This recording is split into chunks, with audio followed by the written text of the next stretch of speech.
What is going on, y'all? I wanted to give my first impressions on Ghost of Tsushima. I honestly want to make this a shorter video because I kind of want to get back to playing as soon as possible. But I thought, you know what, this game, it really is something that's capturing me, making me really excited to play it, so why not just talk about it for a little bit. First off, I'd like to say I did not plan on buying this game on the first weekend. I've been saying for the weeks leading up to it, like, you know what, I'll buy it when it's on sale, I'll buy it later on. It's interesting, it's something that I very much would like to play, but you know what, I'll hold off on it. But knowing me, I have very terrible self-control with my money, and I had an extra little bit of money lying around, and I said, you know what, I'm gonna just buy it, why not? Because of course I saw the hype, the information, the video clips of people playing online, and it looked really interesting to me. And plus, like, yo, this is Sucker Punch Studios we're talking about. These are the guys that made Sly Cooper and Infamous, which is honestly one of my favorite video game series of all time, so how could they go wrong with this? And as much as I wanted to put my trust in Sucker Punch Studios to make a really good game, I genuinely didn't think it would be this good. Now granted, I'm not that far in the game, I'm not really sure about how the story is going to pan out, I'm not sure how things are going to go going into late game, but from what I've played so far, about like 5 hours of it, I have quite a few things to say, quite a few great things to say about it. So first off, I have to say that videos are not going to do this game justice. If you're watching videos trying to see how beautiful this game really is, because people are saying it's really beautiful, I'm saying it's really beautiful, I do not think that a video is going to do this game enough justice. I personally don't even have a PS4 Pro, I don't have a 4K TV, so I'm not even getting the most out of what this game has to offer, but from what I can see on my 1080p or whatever TV, I definitely see a lot of love and a lot of care went into making this game. From the particle effects of the leaves on the ground as you walk, as they fall from the trees, to the shadows, the lighting effects are just stunning. And the way the wind blows through the trees and the grass, everything just flows so perfectly. And it's honestly not just a graphics thing by itself, it's like from a cinematography perspective too. They use certain angles and aspect ratios both in gameplay and out of gameplay and cutscenes too, and it makes it feel like an old movie, honestly. They actually have a mode in the game, which I'm going to go back to later on. I'm pretty sure I'm going to do a second playthrough of this game. That's definitely how much of a good game it's seeming to be right now. But they have a mode called Kurosawa mode, and it's just completely Japanese audio with English subtitles,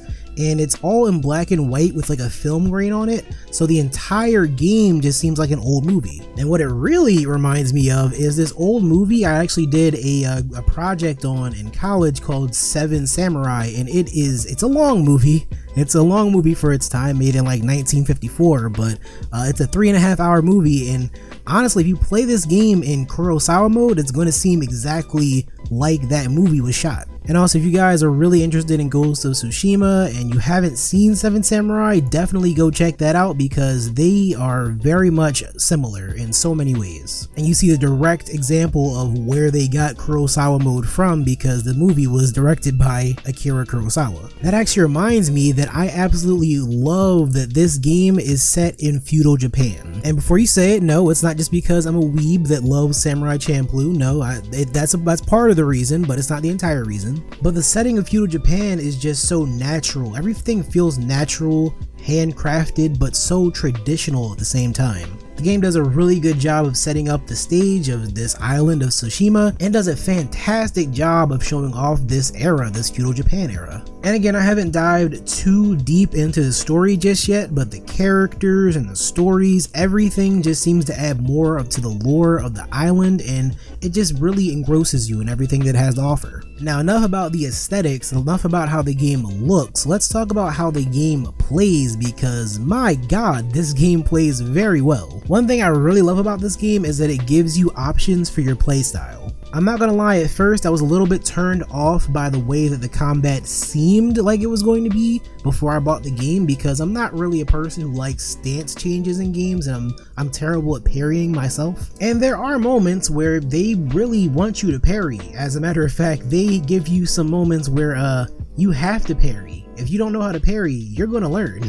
but in most situations they give you so many options of how you can go through every single fight in the game. There's so many different skill trees to fine-tune your playstyle the way that you want it to be exactly. Like, there's seriously so many skill trees. I don't think that I've seen all of them just yet. There are a lot of them, but they all have to do with very specific things that are a part of your moveset. Some of which I can already tell I'm probably never going to touch, but hey, it's nice to have it as an option because hey, maybe somebody else is going to want that thing and only that thing.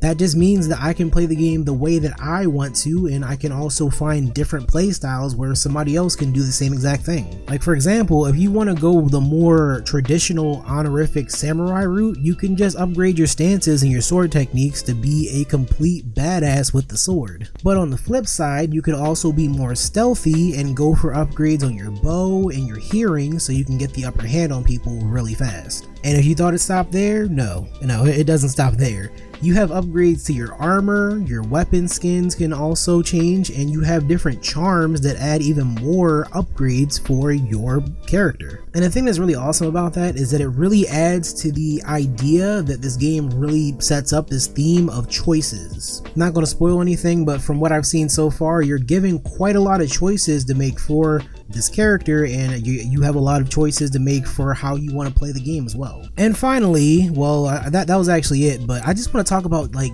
dude, this game is seriously so beautiful. I don't know how many times I could possibly say that. I really want you guys to understand this game is super fucking beautiful. There are just moments when I just sit there and I look at the screen, look at the sunsets, look at just the way that it's lighted. It's just so great. They took so much advantage of the PS4 and it shows. But anyways, this video has been long enough. I really want to get back to playing the game now, so I'm going to end it here. Go ahead and follow me on Twitter where we can continue the conversation, and I might actually put up some pictures or videos of my gameplay because, like, again, this game is just so great. But that's it for now, and I'll see you guys in the next one.